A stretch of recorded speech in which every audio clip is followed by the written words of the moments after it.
this sent them to Andrew. I wonder. Gift card. Yep, use that for your next Quaker State oil change. Can you share that over on our Facebook? I sure can. 50,000 people on it. And we've been doing some Facebook Live stuff. We did a deal. We did a deal this week out on the lake, Valentine's Day. We did a thing with Coastal Angler magazine out of Florida. They wanted to do a big deal called Kiss Your Catch, and so they ran a deal on their social media, and we ran it on ours, where people would send in pictures kissing their fish, kiss your catch. We had one girl send in a picture kissing a big old rock lobster, but she was in a swimsuit too. I thought she should have won. I'm just saying. Had a good-looking kiss. Yeah, I would have voted for her to win. But actually, the girl that won, they sent me the picture that won, and I don't know if they picked it out or whatever. But anyway, and we run a deal every day on our Facebook and on Coastal Anglers. Promoting it 14 days till Valentine's, 13 days, start February 1.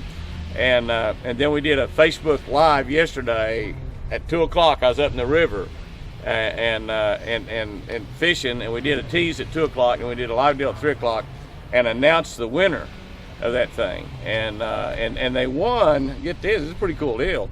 They won a 4-night stay, all expenses paid, plus airfare to Valentine's Resort and Marina in the Bahamas. Wow. That's a pretty nice little deal to take your Valentine to that. I just recorded it, but I'm going to do one of those live. That beats a box of chocolates and a dozen roses any day. I'm telling you that. It's kind of cool though. We got a lot of comments because I was bundled up. It was cold yesterday, and I was bundled up. And then somebody commented, "It looks like you need to go to the Bahamas, Jimmy. It looks like you're freezing." It wasn't that bad, And then, but I said on there that they wanted me to talk a little bit about how we got started on kissing fish and this, that, and the other. And I told them, I said, we've been kissing fish forever. And I said, we've gotten literally thousands and thousands of fish kissing pictures from everybody from kids 3 years old to 103 years old kissing fish. We actually, and this is true, not that you doubt anything I say,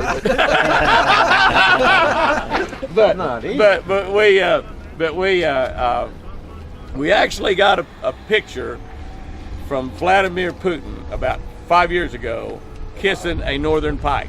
Oh, serious. Really? And I told him, and I said, I just want to say right now that I do not know Vladimir Putin. I have had no conversations with him or his ambassador about sanctions, and I have no business operation whatsoever in Russia. Okay? He just sent a picture in kissing a northern pike. And anybody that kisses a northern pike got to realize it's not real smart anyway. Don't slip in the tongue. He probably has leaking lips, right now, which is like the State Department. They have leaking lips right now. That's funny, isn't it? That's it. Thank you very much. There you go. That's what your shirt say there. That's even better place to be from. Thank you so much. We've been doing that on show for 40 years now, and that's something. Yeah, a long time. We'll keep on doing it. Tell you, I've heard of a few big fish being caught. I know that Brian Thrift supposedly caught a 6-pounder. Somebody else told me that they thought somebody caught a 7. But there just hadn't been many. Nice, I was waiting There's some really big fish in here. I just don't TTZ, know that there's a whole lot of them. They caught a 6.60, I think was the bass there. Yeah. Well, when somebody said they caught a 7, it probably wasn't quite 7. They're not weighing it; they're just catching it, turning it loose. You get a 6 or 7 pounder and put 4 keepers with it, and you probably, it's going to be good. We saw a limit of Guadalupe bass too. Went 10 pounds. Really? That's 5 pretty wads. good. Well, I had the one I had was over 2 pounds probably. Was that this year in the Guadalupe? No, the TTZ. John Ward last Travis. Amazing looking John fish. Ward. They're beautiful. Oh, they are. But that was Guadalupe. Yeah. Not very big. No. The last Travis tournament. He weighed in a limit of guads? He weighed in a limit of 10-pound guads. limit of That's guads. That's pretty good because we've only caught like That's picture worthy, man. we've only caught. Well, we haven't posted it up yet. We probably caught 7 or 8 of them in 3 days, and only one of them was big enough to measure. I mean, and like I said, they don't have to be 12 inches in the tournament, I think. But Texas Parks and Wildlife lets you keep any size guad. Yeah. If you want to keep them. They're trying to thin them out. Yeah. But I caught that one, and I told Chris, I caught a I caught it. I said, that's another little one. I said, no, that fish might measure. Then when I lifted it in, I said, well, I know it measures because I said it's a spot, and it was over 14 inches. But it didn't weigh a whole lot. Right. We have real fat. A tournament every year to catch them, and we clean them right there and cook them. And the guy. What do you do differently to catch them? I caught that on a spinnerbait. No. How's it going? Well, we all went out. We didn't catch You any. better try to fish for something else and you'll catch them. You catch them when you don't want to catch them. There you go. Can I take a They're over selfie with you? Yeah, sure. If they're over 12 inches, I want to catch them. We had a guy weigh in one that was almost 2.5 pounds. All right. Yeah, that one I had probably weighed about 10. Probably about 10. He was over 14 inches. He's like, But he was skinny. Well, I fast. think This the one record's about fast 3.5. can be. Yeah, you catch, I think some of them would be real fast. I caught a largemouth that was about 16 or 17 inches long, and it was about a rail. It would have weighed nothing. I don't understand. Some chunkies. And I'm seeing a lot of shad out there. I mean, a lot of shad. There's a lot of shad in shallow water right now, too. Some of them are already starting to spawn. You saw the results from I think TTZ? they're starting to spawn. I mean, they look like they are. But Did you look at the results on TTZ? From yeah. That's chance when they win. Unbelievable. when they get it 28. Yeah, they had 20.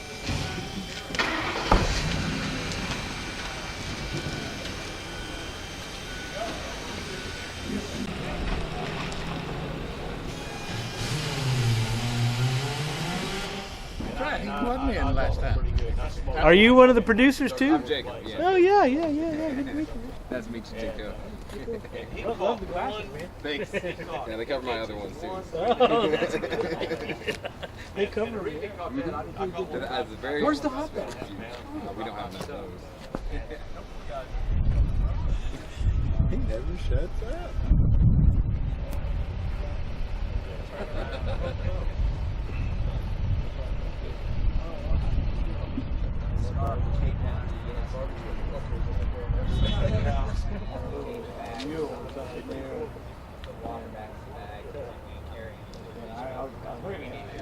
Yeah, it was amazing. He's excited just coming off that big win.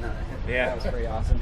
Yeah, he did pretty good up He there. did. I think. He did. Yeah, over 40 years ago, and and a basketball player, and on and on and on. I mean, it's and you look at how long they've been doing the Olympics, and look how many records they break every time they have the Olympics in over 4 years. And you go, how can they be doing that a few seconds better than it's ever been done in 100 years? I mean, but they are, and they keep breaking records. They're it doesn't matter what it is. Everybody gets better at it. You look at golf, and the guys go out there and they go out there and shoot a good score and they're in 50th place. Right. And then you look at golf and you look up through and I'm not a real golf fan, although I know several PGA guys, but you look at the standings and even if you weren't a real golf fan, you heard of this guy and this guy and this guy and this guy. You look at one now and you'd see top 20 people you ain't never heard of. Right. And when they're playing on that PGA tour, they're good enough to win. Yeah. They're good enough to win. Period. I mean, they go out there and put the right 2 days together. They get to play another day, and they shoot a good round in. They shoot and they win. And you look how many first time winners there are every year, and on and on and on. I mean, it's just. And there's guys that will, always be at the top of the game. But I remember back when Howard Cosell was calling football and Dandy Don Meredith, he used to be quarterback for the Dallas Cowboys, and Howard Cosell would just talk about it. Of course, Howard Cosell, he'd tell you what kind of soap the guy used to take a shower. Go take out that football. And but he'd always make these. And he made a statement one night about saying something like, "Now that guy's a real pro." And old Don Meredith, his old Texas accent. Yeah. He said, Howard, when they get to this level, they're all pros. Yeah. And that's kind of what it boils down to.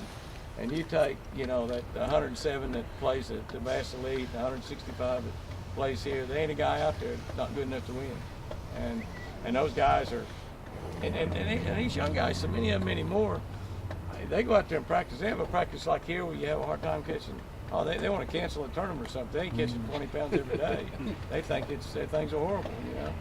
They're thinking, oh, they got these, and they go out there and you have a tough conditions or a real tough bite or whatever, and then guys are out there hollering about, you know, getting 2 or 3 bites a day, and you're thinking, boy, it really is tough. It's really tough. And you go out there and you put everything together, and you fish real hard, and you catch everything that bites, and you finally get you 5 fish that weigh 12 or 13 pounds, and you think, well, at least I did fair. You walk in here and you're in 85th place. You go, and those guys that's bitching, they got 18 pounds. There's 5 guys catch over 20 and all that, and they're just, yeah, you're right. They're just really good. And Somebody's always gonna find. and those kids on those college teams, they fish it out of boats just like that. I mean, those colleges all buy $70,000 bass boats, and they got all brand new rod and reels. They got tackle boxes full of the best stuff. When they graduate from college, they got to step down. They got to buy their own. They can't afford to $75,000 boat.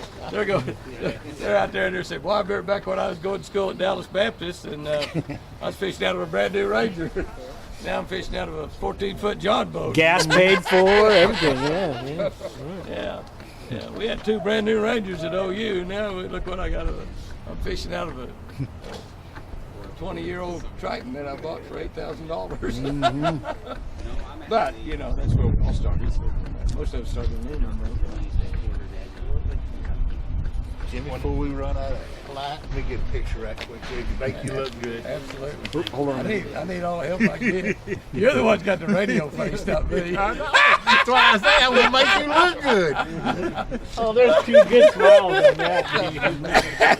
I've heard all that about that radio face all my life. I got the face for radio. That's why I don't see it. Ain't on Ken TV. tells me, he said I got the perfect face for radio. Everybody on radio says that.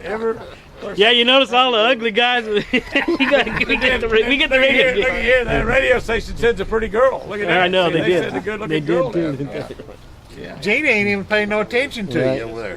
Gonna get her See, anyway. that's the remote stuff, you know. But that's the remote stuff. In the studio, they would have to have a good looking girl. You know how I worked at them.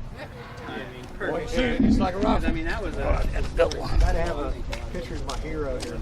There's some if factor you can't understand. It's like you take a great running back as an example. You know, about everybody understands football pretty well.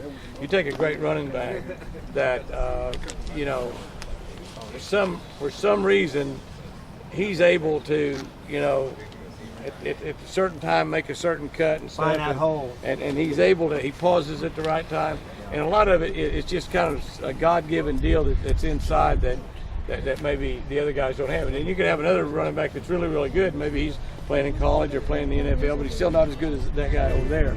And I've said for years, and I've fished with most of the really great fishermen in the country. A lot of the guys nowadays that are really good, we don't get to fish with that much because we don't draw partners like we used to. We used to on tournaments. About time you showed up, Matt. Promotion's over, dude.